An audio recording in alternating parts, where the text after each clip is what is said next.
دیکھیں بلال حبشی کو دیکھیں،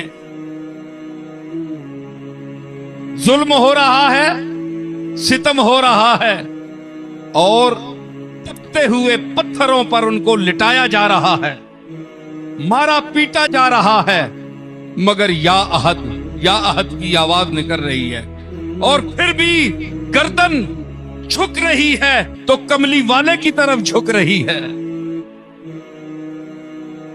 عقل اگر اس وقت سالم رہتی، یہ عقل ظاہر بھی، تو وہ جو مار رہے تھے ان کی طرف جاتے کہ مجھے چھوڑو، میں ان سے میرا کوئی تعلق نہیں ہے، محمد صلی اللہ تعالی علیہ وسلم سے صاف کہہ دیتے بلال۔ لیکن نہیں، وہ جو عشق تھا، وہ جو جنون تھا، اس وقت وہ عقل سراپا اس جنون کی شکل میں آ گئی۔